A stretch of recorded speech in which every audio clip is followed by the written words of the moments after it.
Hello, welcome to episode 132 of Mark Talks About All His Things. Today it is a Tuesday, so it's grey.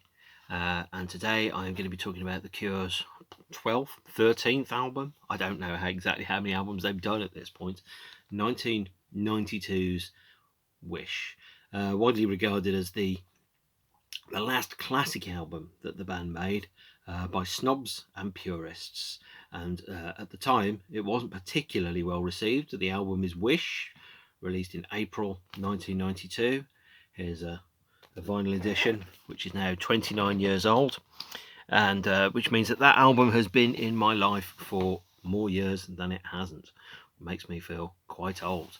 But these days, everyone's doing a 30th anniversary, 20th anniversary, something or other. Today, REM announced the 25th anniversary of the New Adventures in Hi-Fi album, which means that it's 25 years since the summer of Britpop, and of course 25 years since the year of Wild Mood Swings, which quickly became The Cure's worst album in many people's eyes, but that's not quite true. So I have to kind of go back a little bit in time to 30 years ago. I may have mentioned this at the end of the previous episode, actually. The Cure released a VHS video and Laserdisc called Play Out, filmed over a week of shows in London in early 1991. So that shows at the London Town and Country Club 2, now known as The Garage, at Wembley Arena, at MTV Studios for the MTV Unplugged session, and some rehearsals and some other bits and bobs as well. Play Out, like much of The Cure's early visual work, has not been released on DVD, so you can only really find this on YouTube. This is the start of the Wish era for the band. As I mentioned previously, the band had promoted from the inside. Perry Beaumont, that chap here, had joined the group on keyboards, although he hadn't played keyboards before. That certainly didn't stop Lol Tolhurst from joining the band, or more correctly, moving on to keyboards. So maybe one of the prerequisites for being the Cure's keyboard player is actually not having played keyboards before.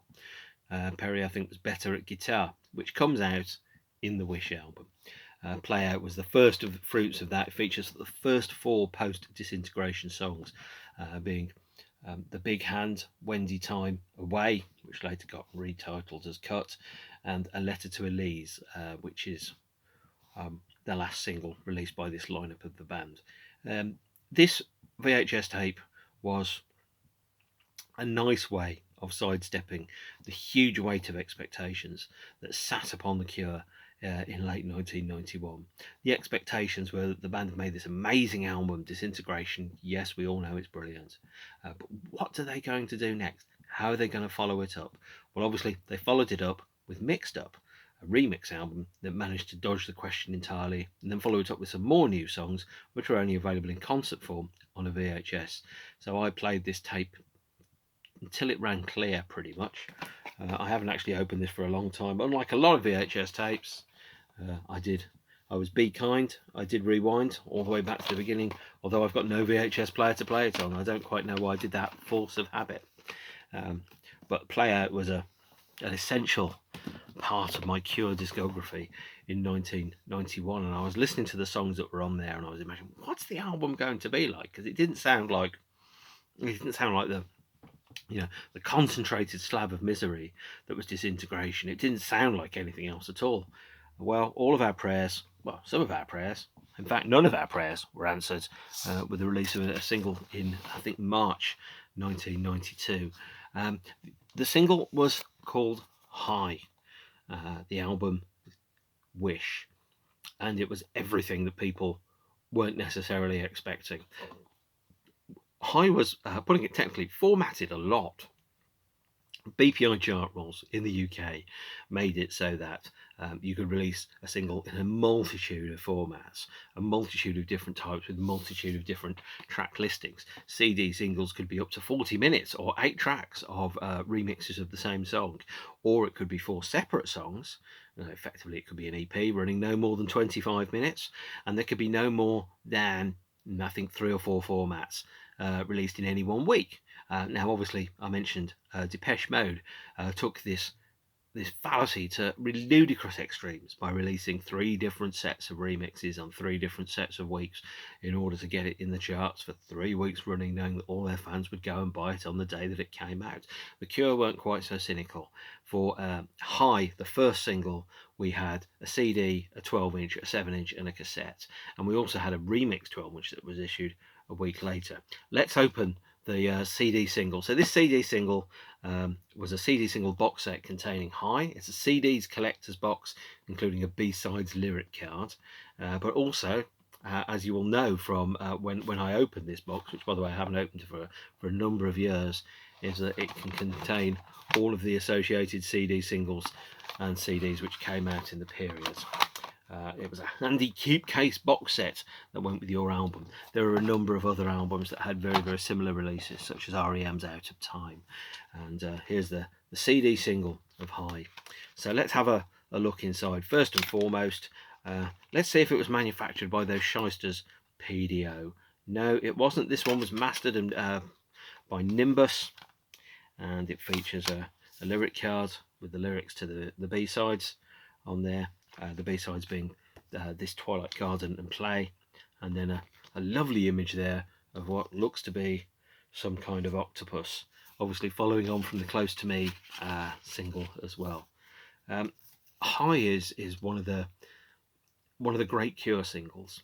People kind of forget it a little in the midst of everything else, because obviously when you've got a back catalogue that has things like Just Like Heaven in it, sometimes it's really difficult to remember that High exists, and then the band play it live and you're like, oh my god, this song is incredible. How did I ever forget that this song existed? I have never forgotten. I don't want to sound smug, I just haven't. There's a 12-inch version of High. Here it is. It's backed with a higher mix, and also it features This Twilight Garden and Play on it. The higher mix is your standard extended 12-inch version of the song. It's less keyboard heavy than any of the Cure songs for quite some time. As I think I mentioned a few minutes ago, Perry's dominant instrument was guitar. That was the one that he felt most confident playing, and so the keyboard parts are not quite so dominant in the songwriting. And the song features just this wonderful kind of love-struck awe around it, or an aura around it, an era which perhaps people thought that the Cure had maybe forgotten with disintegration. But it's a song that the band play live at most shows to this day. Anyone remember shows? I do. I miss them. And a week later they released a second 12-inch, which is here, and the second 12-inch is the trip mix of High, plus a new track called Open, which was in a fix mix. I don't quite know what the fix mix was. The main difference between the fix mix of Open and the standard version of Open is at the beginning of the fix mix, Robert asks, are you recording this? It was a beautiful clear vinyl 12-inch, and it was the only place to get Open on vinyl, or the only place to get Open at all for a few weeks until the album came out.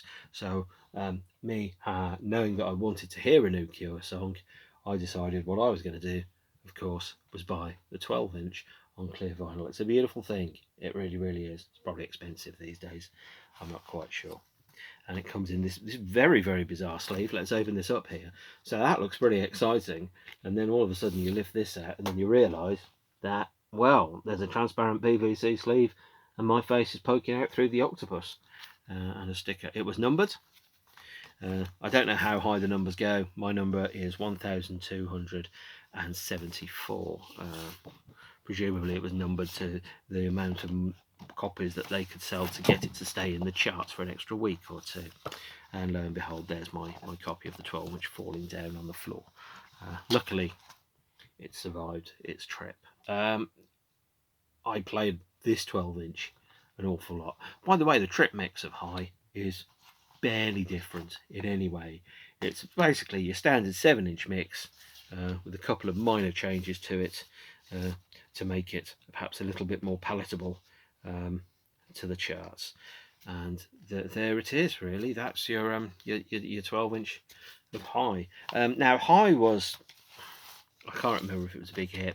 I didn't really care where the songs by my favourite bands got in the charts at the time. What mattered to me is that the bands existed and they continued to make music, and that was the thing that was really important to me.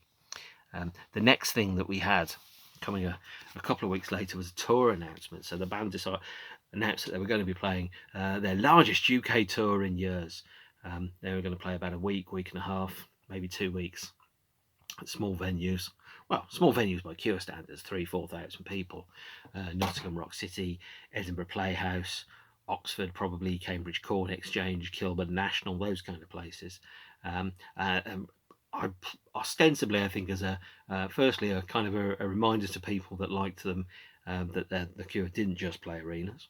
This was the first time that the Cure had done a non-arena tour since 1984, and also to kind of get the band up to speed with the new material before they went to America, where they played arenas and stadiums and made an enormous amount of money. And I have no qualms about it. I want the bands I love to make loads and loads of money and be really, really successful, because the alternative is sneaking a band in between day jobs, and that kind of eats into your ability to create wonderful material. I saw some of the greatest minds of our generation on 0 hours contracts working for Amazon and so on and so forth, which I didn't think was particularly satisfactory.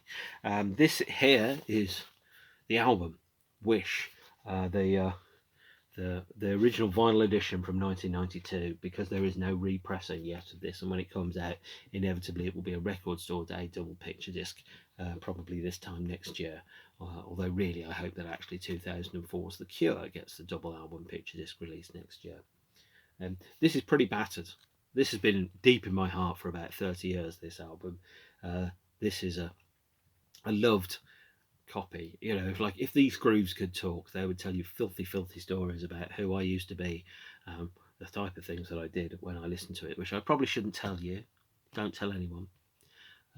But it's an album that I love. It has been a friend to me for 30 years. So let's have a look inside the double album, and let's see what there is. Well, first and foremost, there is. I don't know if any of you have seen one of these before. This is an insert that tells you what is also available by The Cure, and by the looks of it, this is now the band's 15th album. No, yeah, 15th album. I'd kind of forgotten that. And that's not even including the Gloves album, Blue Sunshine. So the band have had a very, very busy period of time. And then you've got your two inner sleeves here. Now, the reason these inner sleeves look like they might have been stored that way round, which makes more sense, is because the lyrics need to be the right way up on the back. So the album opens with Open, and Open is one of the very, very best opening tracks on any album, which I've heard.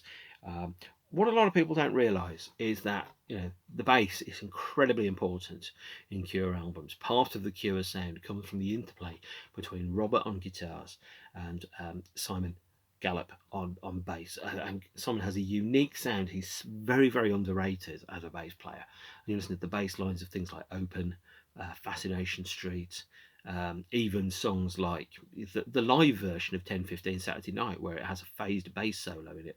These are very, very important parts of the song, just like Heaven, Love Song. None of them would be as good if they had a different bass player. And I must admit that the albums that the band made without Simon on bass, that is Three Imaginary Boys and The Top, they're near the bottom of the pack for me. And part of that is down to the bass. There's this huge, fat, chunky sound which Simon gets, and also he just knows how to play a bass line that sounds like a counterpoint and a melody to Robert's guitar. He really is the band's hidden secret weapon. And obviously, recent social media posts by Simon have indicated that he may have left the group. I can neither confirm nor deny this, because I simply don't know. But if they have, it's a great loss to the group, because he is one of the world's best bass players. And like many of the world's best bass players, they don't advertise the fact that they're really good. They're just really good at it. Open is a fantastic opening track. It opens with the lines, "I really don't know what I'm doing here. I really think I should have gone to bed. Just one more drink and some people to meet." And it's a song about, I mean, obviously it sounds terrible to say, well, it's a song about backstage parties and how terrible it is to be popular. But as we know from Lol's status in the group, is that when you come into town and you're touring, you are king for a day. You are fated as being the most exciting thing that's happening in the town that evening. People around you want you to drink. Some of them want to sleep with you, probably, and if not, they want to talk to you in a very boring fashion about your effects pedals and your Thunderbird bass and your hairspray or whatever. And so, the temptation is there is to indulge into that, and of course, being drunk and being out and having people laughing at all of your jokes, even the bad ones, is very, very addictive. And so it's very, very tempting.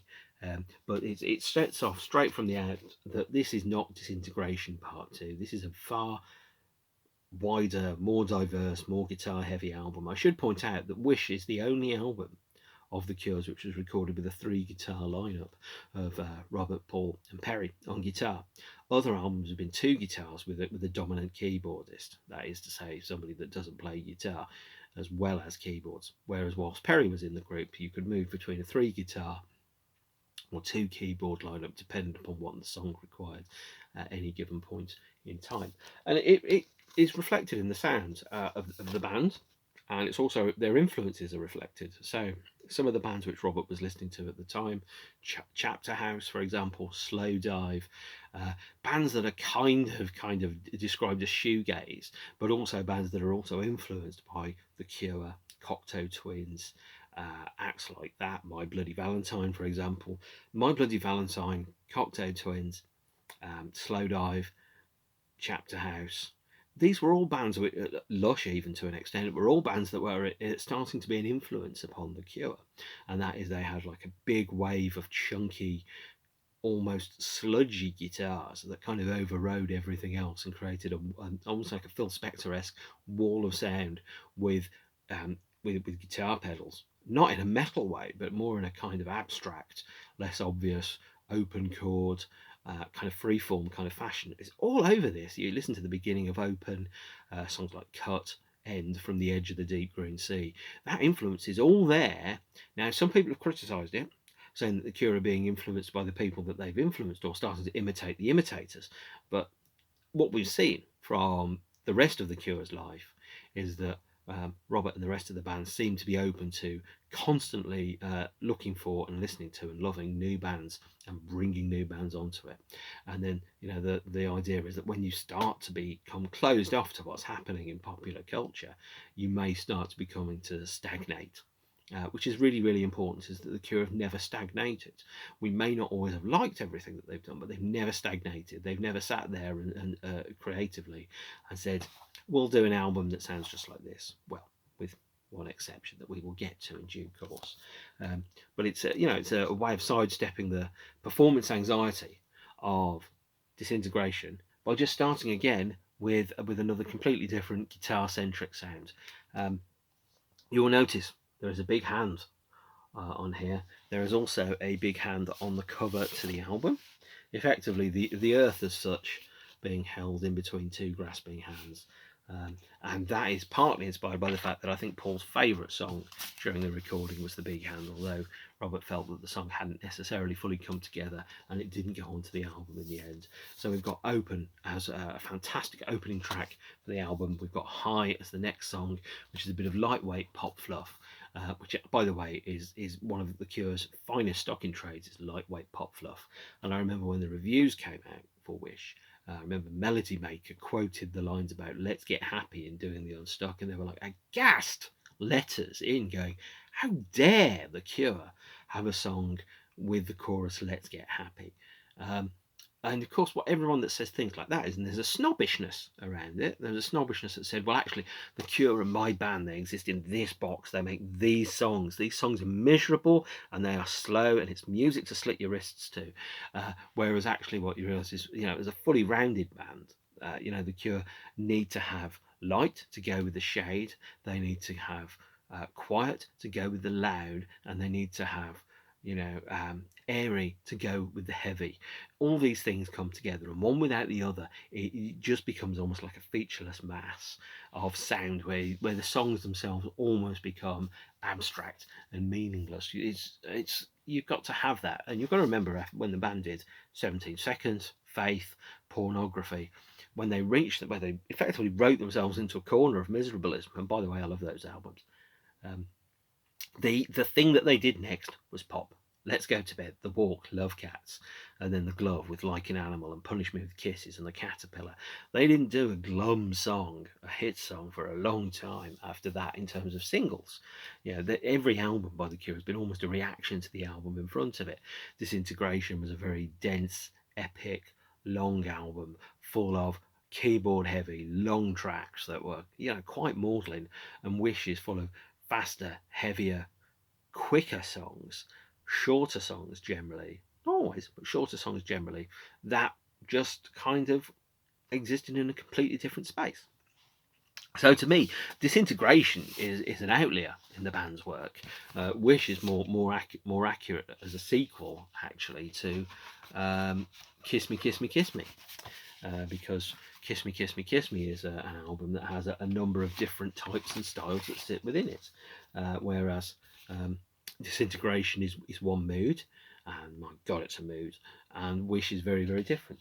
Third track on Wish I haven't mentioned so far is Apart, which the band played at the first show that I saw them at, which was Nottingham Rock City in April 1992. And Apart is a song that hasn't been played very much, really. It's I think it throws the sequencing of the album off a little, because effectively on the vinyl, Wish is an album of 4 quarters, and each part needs to be digested as part of a whole, and each part has a beginning, a middle, and an end. There's a sequence in each one of those 4 chapters. Those 4 quarters, open, high, and apart, are in themselves, they track a kind of story, and then they flip the album over onto side 2, and here comes one of my least favourite Cure songs of all time, From the Edge of the Deep Green Sea. I apologise to no one for not liking From the Edge of the Deep Green Sea. They played it every show. It's good live, but it's a very one-dimensional song. And by one-dimensional, I mean that effectively, once the song starts, it kind of chugs along at the same rhythm, with very little in the way of dynamics, very little in the way of stops, starts, tempo changes, pulse changes, or anything like that at all.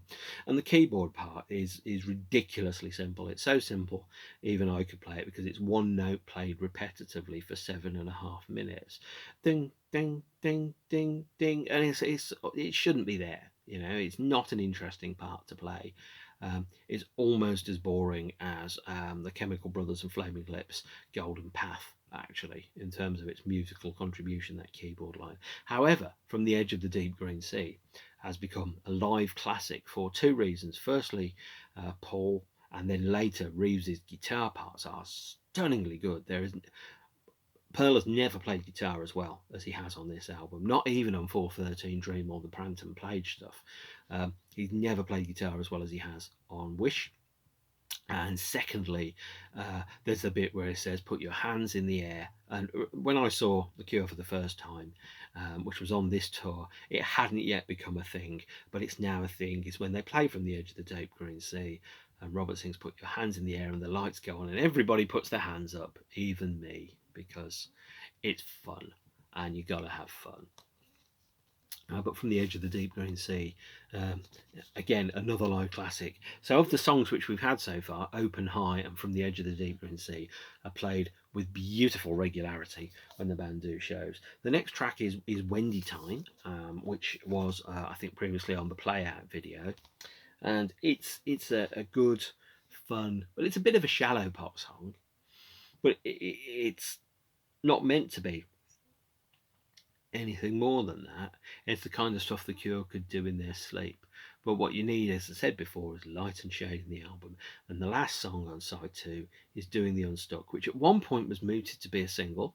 And on the Join the Dots box set, which is up there, and so I haven't got it off the shelf yet, there's a remix of Doing the Unstuck alongside all the B-sides on there. So it was definitely planned as a potential single. And in fact, Doing the Unstuck was, I think, as they put it in the technical terms, it was service to radio and television the subsequent year as a single to promote the next live album which The Cure released. Over on to album number 2 here. We're still only about 34 minutes into the LP. Friday I'm in Love, widely regarded by many people as both The Cure's worst song and the last true classic they ever wrote. Wrong on both counts, I'm afraid to say, but not that afraid. Friday I'm in Love is a beautiful pop song. You can't, as I said before, I remember a quote from Michael Stipe, is that you can't know love without knowing hate, you can't know joy without knowing sadness.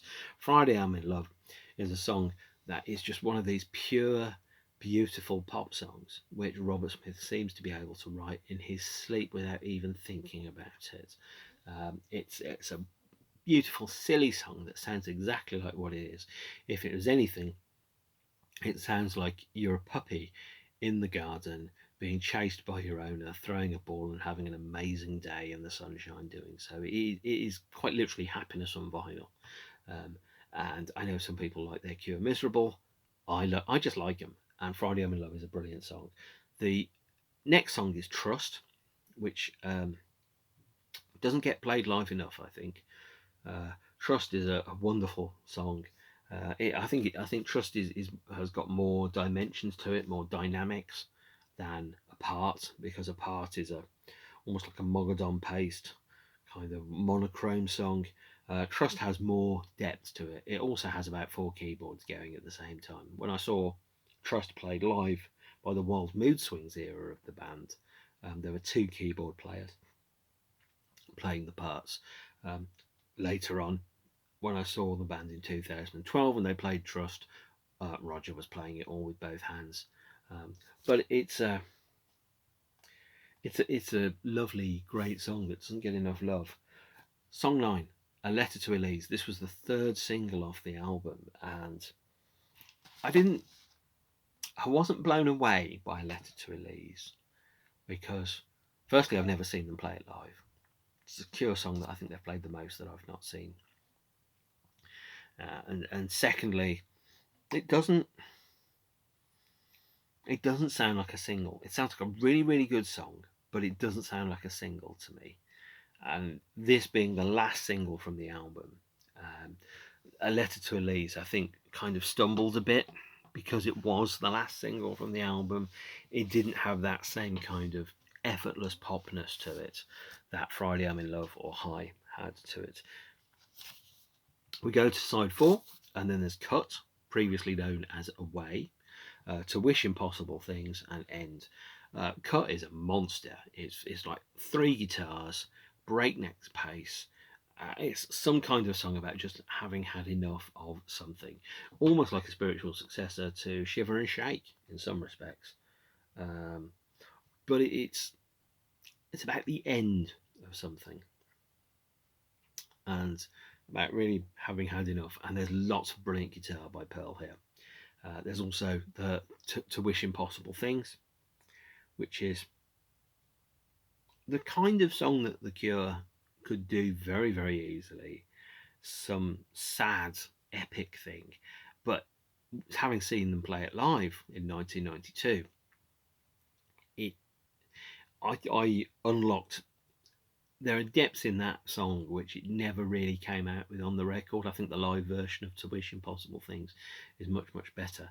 Last song on the album is End, and End is this.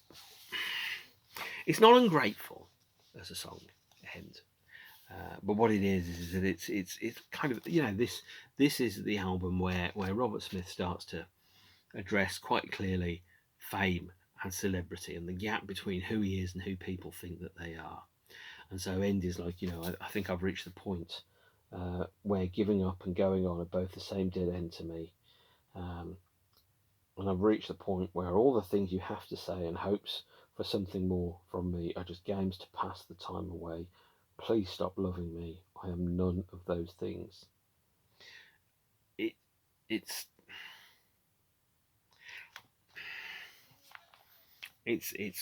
you know, it sounds like Robert basically being fed up and saying, stop projecting onto me. Sorry, that was an eyelash. I don't know what on earth that was doing there. But you know, Robert singing effectively to the audience, addressing them directly and going, stop projecting onto me that I am anything other than what I am. It's a bold move. Certainly some people did listen to him when he said, please stop loving me, because The Cure never had a commercial profile as high as this ever again. But it was it sounded very final. And if you were particularly sensitive, there were some rumours that this was going to be, the last Cure album and the last Cure shows, and that the band were going to kind of fade away and just disappear, and they weren't going to be the same again. And of course, when the band did tour, Robert used to say, well, this might be the last time that we play Detroit or Denver or Colorado or Monterey or wherever it is, all places I will never ever get to. But the band took him at his word, and it was the last time that particular lineup of the band played. The last time that they did anything in the studio. Now, as I said, the second single from the album, Friday I'm in Love. This is a German 7-inch single. Friday I'm in Love came out on various formats: 7-inch, 12-inch, and of course the inevitable CD single, because CD singles ruled the world at this point. So here is the Friday I'm in Love 12-inch. And this was released in a number of formats. This one came in a special stickered sleeve, and if you opened it up, Friday I'm in Love, in the UK at least, I'm not sure anywhere else, was in this beautiful marbled kind of vinyl. Absolutely fantastic. Look at that. I've got vinyl envy just looking at that. I feel like Derek Smalls. Sometimes I envy me. And it was backed with Halo and Scared as You. Halo is one of the best Cure B-sides that there is. I may have mentioned it in my previous episode about Cure obscurities, but Halo is almost a thematic sequel to Friday I'm in Love. It's another song about being in love and being very in love, and it's a great song. Should have been on the album, actually, alongside the B-side to the third and final single from the album, which was A Letter to Elise. And again, A Letter to Elise came in beautifully strange, elaborately packaged kind of version here. So there's a black vinyl 12-inch, but the black vinyl 12-inch is inside this PVC sleeve here. Poke my head through there. Oh, does that look interesting? I don't know. And then obviously there's a kind of like a sleeve design on there. And what you can see is, these singles were like £3.49 when they came out. I was looking at them and going, that must cost more than £3.49 to make. I mean, I don't know how much that costs, but it must be more than £3.49. And obviously nobody was making these records with the idea that they would be, there and existing for decades to come at all. So we were buying these things and we were sticking them on the shelf and we were listening to them. We weren't thinking about, are these going to be, what shape are these things going to be in 30 years' time? I don't know. So that gets us to the end of the album, but it doesn't get us to the end of everything else, because, as I've said before, Wish was released on CD. My version has an interview disc in it. Almost definitely the interview disc was manufactured by PDO, but it wasn't. However, the actual disc was made by PDO, those shysters in Preston, and therefore the disc is coming off the playing surface there. Thank you, guys. In no way does it look rusty, wonky, cheap, or crap. And then the second CD single, again, Friday I'm in Love. This came with, again, a lyric insert postcard type thing, and then obviously the third and final single, A Letter to Elise. Obviously you've seen the 12-inch about a minute ago.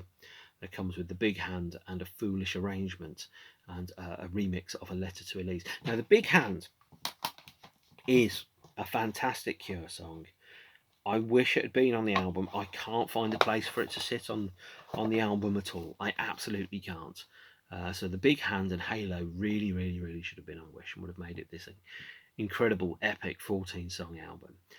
But there's nowhere for it to sit on the album where it sounds like it belongs. I mean, ideally the big hand would be the opening track, but Open is the best opening track on near enough any album ever made by anybody ever, and so therefore it can't be the opening track. And if you put the big hand somewhere else, I'm not quite sure where it would go. maybe,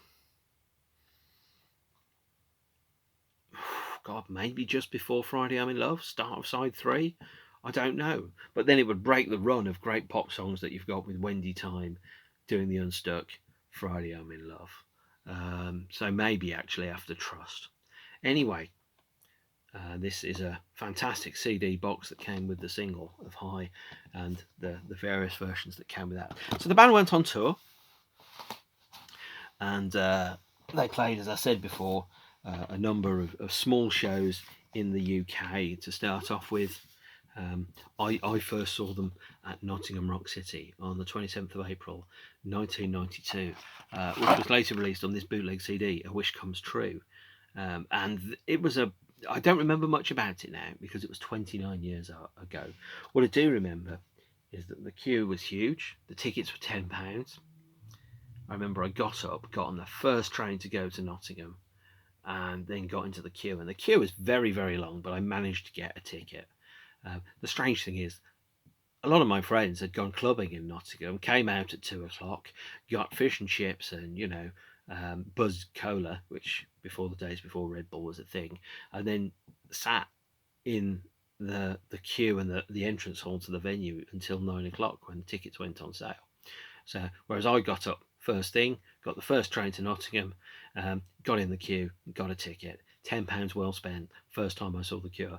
It was the band came on late. There was a football match. I don't remember what the football match was.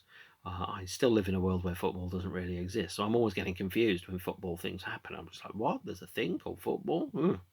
And they came on probably about 10:45. They finished about 1:15 in the morning. They played a really great set. I loved it. It was brilliant. Although I think it was the day that Wish came out, or maybe it was the week after Wish had come out. And so I was like, spent the whole week or day I was learning all these songs, and I was aware when they started playing Open, and I'm like, this is the song that's off the B-side. And then by the time they got to From the Edge of the Deep Green Sea, which was the 5th song at that point in the set, and I was like, I don't really know this song, but I know I'm watching The Cure at Rock City in Nottingham. And I'm like, this is really good, but really strange, because I like to know the songs. When I see a band, I like to get used to the songs. I like to be able to live inside the songs, but it doesn't always happen. And then there was the set was pretty much pop heavy, really. Just like Heaven, A Night Like This, Friday I'm in Love, In Between Days, The Walk, Let's Go to Bed, Doing the Unstuck, Fascination Street, Never Enough, all in a row. The encore was A Strange Day, a 15-minute version of A Forest, and then the second encore was To Wish Impossible Things, In Your House, Primary, Boys Don't Cry, and then finally Forever. And I didn't realise how rare Forever was at that point. It was my first Cure show. I'm seeing them play Forever. Might be the only time I've seen them play Forever, actually.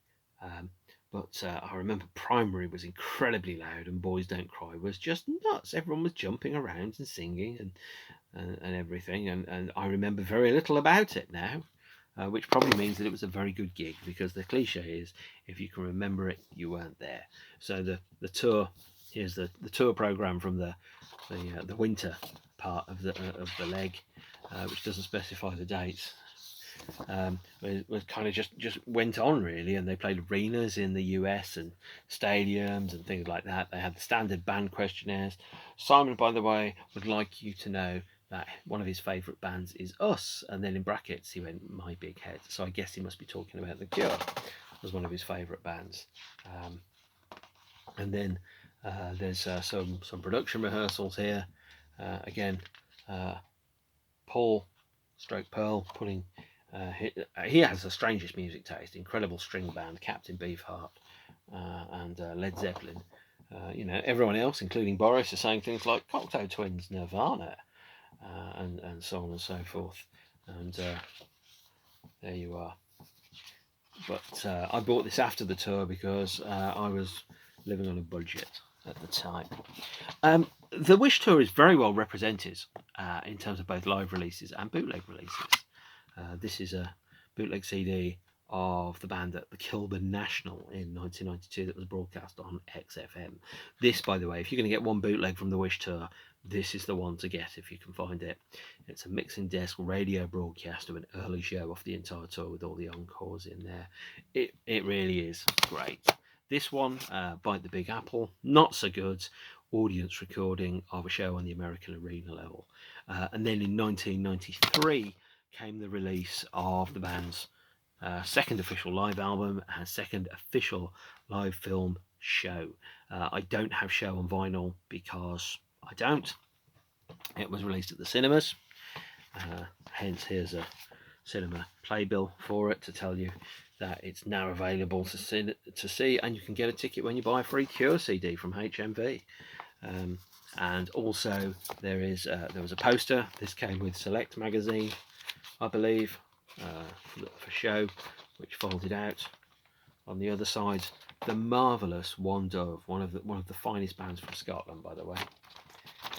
But that was released on the 13th of September 1993. It was in the cinemas, I think around about the same time, before it eventually got a VHS release.